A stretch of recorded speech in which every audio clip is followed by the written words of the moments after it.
दोस्तों, ज्यादातर ट्रेडर्स को लॉस इसलिए होता है क्योंकि वो लेवल्स को प्रॉपरली मार्क नहीं कर पाते हैं। इस वीडियो में मैं आपको सिंपल तरीके से सपोर्ट और रेसिस्टेंस लेवल मार्क करना सिखाऊंगा। इस वीडियो को देखने के बाद आपको सपोर्ट और रेसिस्टेंस लेवल मार्क करने में कोई प्रॉब्लम नहीं होगी। अगर आपको भी सपोर्ट और रेसिस्टेंस लेवल मार्क करने में प्रॉब्लम होती है, तो ये वीडियो आपके लिए है। चलिए मैं आपको सिस्टम पर समझाता हूं कि सपोर्ट और रेसिस्टेंस लेवल को प्रॉपरली मार्क कैसे करते हैं। तो दोस्तों हम लोग अपने चार्ट पर आ गए हैं और यह निफ्टी 50 का चार्ट है। मैं आपको यहाँ पर एक्सप्लेन करूंगा कि कैसे आप अपने चार्ट में सपोर्ट और रेसिस्टेंस लेवल को मार्क कर सकते हैं। मैं बहुत ही सिंपल तरीके से बताऊंगा सो दैट कि आपको अपने चार्ट में भी सपोर्ट और रेसिस्टेंस लेवल को मार्क करने में कोई प्रॉब्लम नहीं होगा। देखिए, उससे पहले हम समझ लेते हैं कि सपोर्ट और रेसिस्टेंस लेवल क्या होता है। तो मैं आपको जल्दी से एक्सप्लेन कर देता हूँ कि सपोर्ट और रेसिस्टेंस लेवल क्या होता है। देखिए, जब मार्केट ऊपर जा रहा होता है, तो मार्केट कुछ इस तरीके से ऊपर जाता है और किसी एक पॉइंट पर से मार्केट जब नीचे आता है और नीचे आने के बाद से जब मार्केट दोबारा उसी पॉइंट पे जाता है और वहीं से दोबारा रिवर्स हो जाता है, तो हम इस पॉइंट को कहते हैं, इस लाइन को हम कहते हैं कि ये हमारे लिए रेजिस्टेंस है। क्यों? क्योंकि मार्केट यहीं से बार-बार जाकर के रेजिस्टेंस ले रहा है और यहाँ से मार्केट नीचे आ रहा है। तीसरी बार भी अगर मार्केट इसी पॉइंट पर जाता है, इसी ज़ोन में जाता है, तो यहाँ से मार्केट के फिर वापस आने के चांसेस रहेंगे कि मार्केट यहाँ से फिर दोबारा गिर सकता है क्योंकि यहाँ पर रेजिस्टेंस लेवल हमारा सेट हो रहा है। सेम वैसे ही होता है सपोर्ट के लिए जब मार्केट नीचे गिर रहा होता है और किसी एक पॉइंट से गिरने के बाद से सपोर्ट लेता है और ऊपर जाता है और फिर दोबारा नीचे आता है और फिर उसी पॉइंट से सपोर्ट लेकर के ऊपर जाता है, तो हम इस वाले पॉइंट को, इस वाले लाइन को हम कहते हैं कि ये सपोर्ट लेवल है।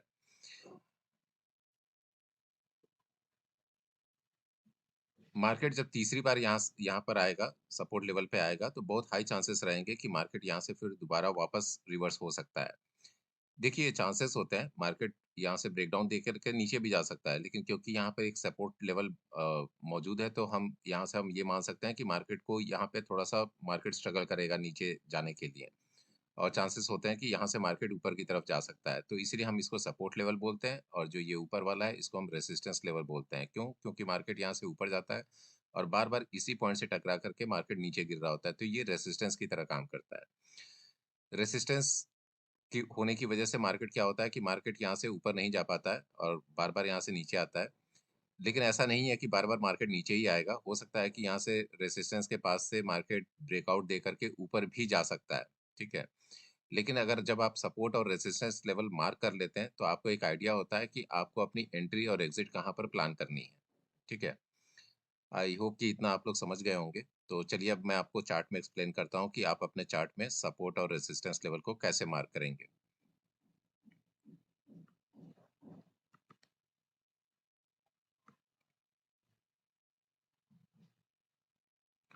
ये निफ्टी 50 का चार्ट है और ये आज का ही चार्ट है। तो सबसे पहले हम यहीं से स्टार्ट करते हैं। मैंने इसमें बहुत सारे लेवल्स मैंने मार्क कर रखे थे जिसको मैंने अभी हटा दिया है, क्लीन कर दिया है सो दैट कि मैं आपको प्रॉपर्ली एक्सप्लेन कर पाऊँ। तो ये मार्केट अभी बंद हो चुका है और सबसे पहला काम आपको ये करना है कि आपको अपनी जो चार्ट का जो कैंडलस्टिक्स है उसमें आपको सेट कर लेना है और यहाँ पे जो टाइम फ्रेम आपको रखना है वो सबसे पहले आप 5 मिनट्स का टाइम फ्रेम रखेंगे और यहाँ पर आप जो प्रीवियस डे का हाई है और लो है, उसको आपको मार्क करना है। तो प्रीवियस डे का मतलब यहाँ पे ये हो जाता है क्योंकि मार्केट आज क्लोज़ हो चुका है, तो आज का जो ये डे है, तो ये प्रीवियस डे में ही काउंट होगा। तो यहाँ पर हम सबसे पहले आपको जाना है यहाँ पे लाइन हम यहाँ से ले लेंगे हॉरिज़ॉन्टल लाइन और हॉरिज़ॉन्टल लाइन लेने के साथ हम यहाँ पे एक सबसे हम आज का जो हाई है, उसको हम मार्क कर लेते हैं।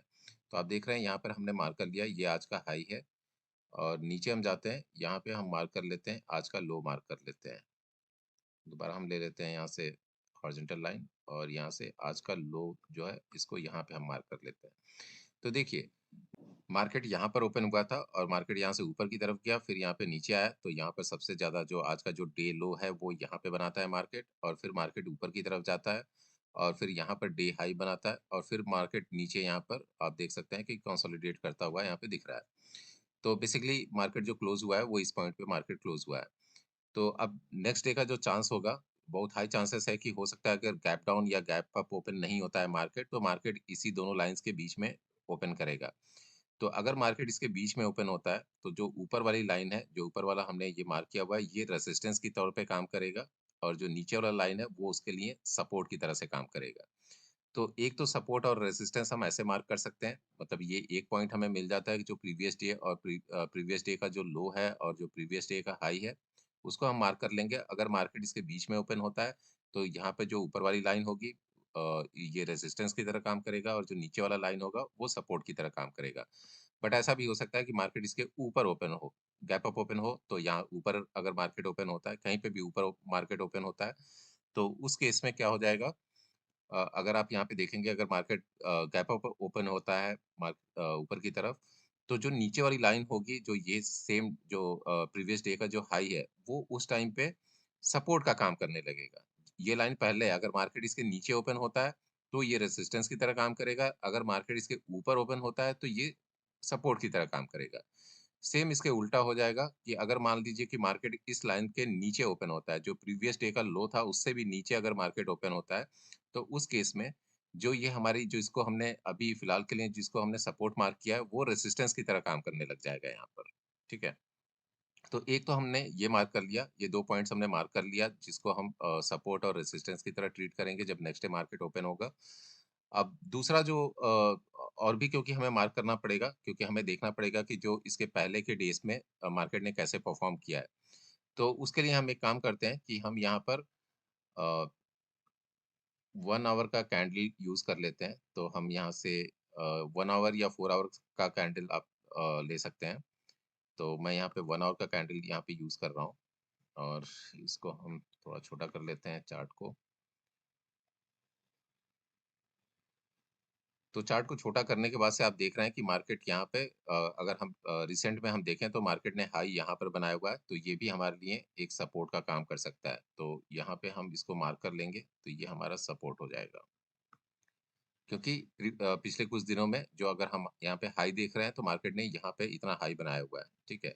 अगर हम लो की बात करते हैं, तो पिछले कुछ दिनों में जो हमारा जो लो यहाँ पे बना हुआ है मार्केट में, तो ये काफ़ी नीचे है। तो हम यहाँ पे भी हम मार्क कर लेंगे। बेसिकली ये हमारे लिए सपोर्ट का काम करेगा और इसके पहले जो हमने ये मार्क किया हुआ था, तो ये हमारा रेजिस्टेंस का काम करेगा। अगर मार्केट यहाँ से ऊपर जाता है, तो ये रेजिस्टेंस का काम करेगा।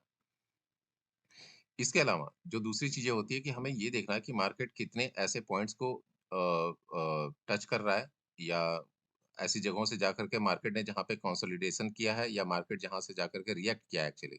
तो हम ऐसे पॉइंट्स को भी मार्क कर सकते हैं, जैसे कि मैं आपको एग्जांपल के लिए बता रहा हूँ।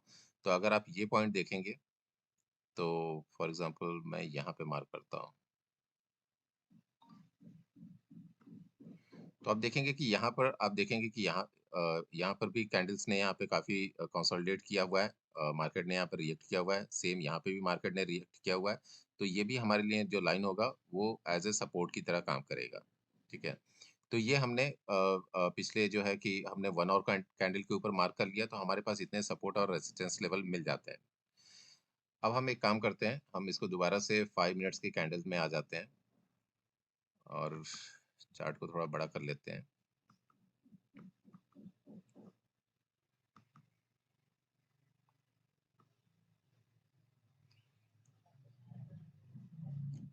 देखिए, अब कुछ और भी पॉइंट्स हैं जिनको अगर हम छोटे, क्योंकि ये हमारे पास जो अभी यहाँ पर जो हमने सपोर्ट और रेजिस्टेंस लेवल मार्क किया है, वो काफ़ी ज़्यादा पॉइंट्स के सपोर्ट और रेजिस्टेंस लेवल है, ठीक है? तो इसके बीच में भी मार्केट रिएक्ट कर सकता है, तो उसके लिए हम यहाँ पर जाते हैं और लेट्स सी कि हम यहाँ से रेक्टेंगल हम यूज़ कर लेते हैं और यहाँ पे भी हम ज़ोन ये हम ऐसे शॉर्ट जो स्कैल्पर होते हैं, मतलब इस तरीके से अगर आप कुछ शॉर्ट ट्रेड प्लान कर रहे हैं, तो यहाँ पे कुछ इस तरीके से आप प्लान कर सकते हैं।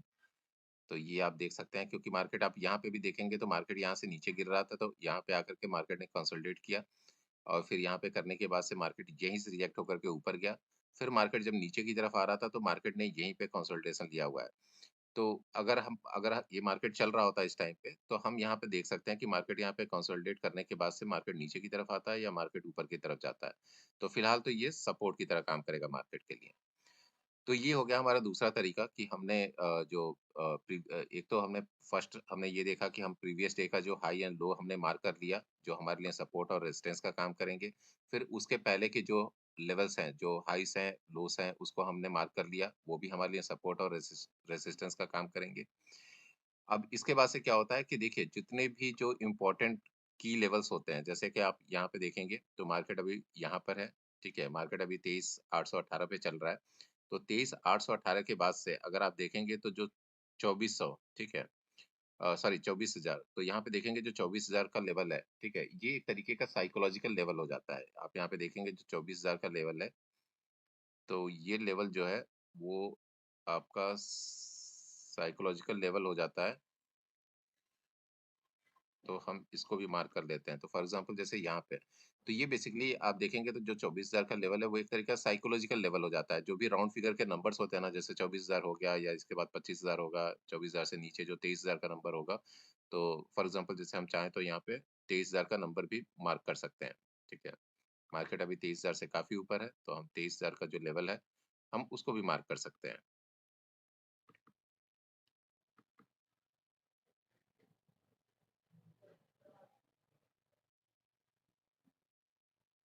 फॉर एग्ज़ाम्पल जैसे आप यहाँ पे देख सकते हैं कि ये 23,000 का लेवल है, तो हम यहाँ पे 23,000 का लेवल भी मार्क कर सकते हैं।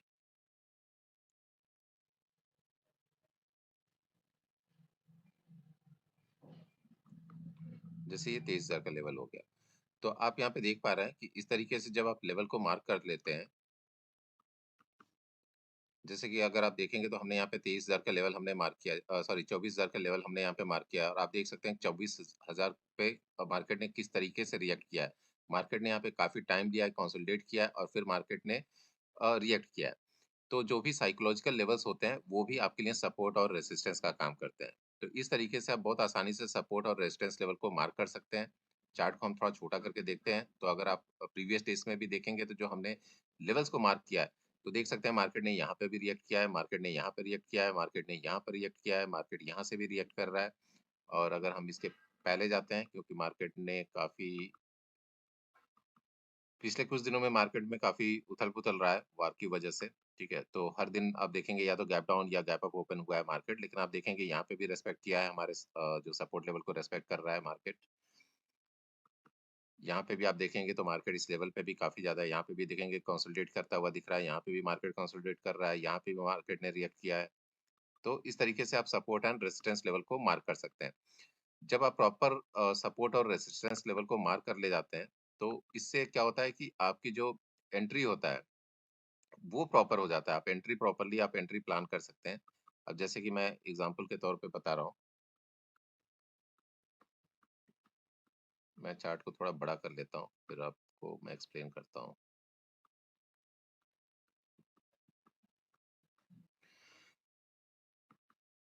अभी फ़िलहाल मार्केट तो क्लोज़ हो गया है, लेकिन आप देखेंगे कि मार्केट ने यहाँ पे भी आकर के यहाँ पे मार्केट ने रिएक्ट किया था और मार्केट यहाँ पे कंसोलिडेट हो रहा है। तो यहाँ से आप ये प्लान कर सकते हैं कि आपको वेट करना पड़ेगा कि अगर से फॉर एग्ज़ाम्पल अगर मार्केट इस समय चल रहा होता, मार्केट अभी क्लोज़ है और बहुत हाई चांसेस है कि मार्केट इस लेवल पे ओपन नहीं होगा, जो नेक्स्ट डे ओपन होगा। कल भी मार्केट बंद रहेगा। तो मार्केट अगर परसों ओपन होता है, तो मोस्ट प्रोबेबली इस पॉइंट पे तो नहीं ओपन होगा, क्योंकि आजकल न्यूज़ से चल रही है मार्केट, तो मार्केट हो सकता है कि काफ़ी गैप अप ओपन हो या काफ़ी नीचे ओपन होगा। लेकिन अगर ये मार्केट यहाँ पे चल रहा होता, तो आप देख रहे होते कि यहाँ पे मार्केट कंसोलिडेट कर रहा है। यहाँ पे प्राइस कंसोलिडेट कर रही है। तो फिर यहाँ पर आप एक अपनी एंट्री प्लान कर सकते हैं। यहाँ पे जब आप देखेंगे कि अपनी स्ट्रेटजी के अनुसार आपको देखना है कि आपकी स्ट्रेटजी क्या कह रहा है कि आपको कॉल साइड जाना है या पुट साइड जाना है। ट्रेंड भी आपको देखना है कि मार्केट में ट्रेंड कैसा चल रहा है। तो अभी आप देखेंगे तो आज का ट्रेंड आप देखेंगे कि आज ह आज की अगर हम बात करें तो आज मार्केट जो है अप ट्रेंड में है। यहाँ पे जाकर के पुट साइड में थोड़ा-सा बना हुआ है। तो इस हिसाब से आप अपनी एंट्री और एग्ज़िट प्लान कर सकते हैं। सपोर्ट और रेजिस्टेंस से रिलेटेड अगर कोई भी क्वेश्चन हो आपके पास तो आप कमेंट कर दीजिएगा। मैं आपको और बेटर तरीके से एक्सप्लेन करने की कोशिश करूँगा इसको। और मैं भी इसी स्ट्रेटजी को फ़ॉलो करता हूँ। जब भी ट्रेड लेता हूँ तो मैं सपोर्ट और रेजिस्टेंस को के बेसिस के ऊपर और जो price action pure price action के ऊपर ही मैं ट्रेड लेता हूँ। तो अगर आप कहेंगे तो मैं आपको कभी अपना सेटअप और अपनी स्ट्रेटजी जो भी मैं यूज़ करता हूँ, तो मैं वो भी आपको एक्सप्लेन करूँगा। तो सब फिलहाल जो सपोर्ट और रेजिस्टेंस से रिलेटेड अगर कुछ क्वेश्चन है आपके पास तो उसे आप कमेंट कर दीजिए और मैं आपके हर एक कमेंट का मैं आपको जवाब दूँगा। ठीक है? Thank you.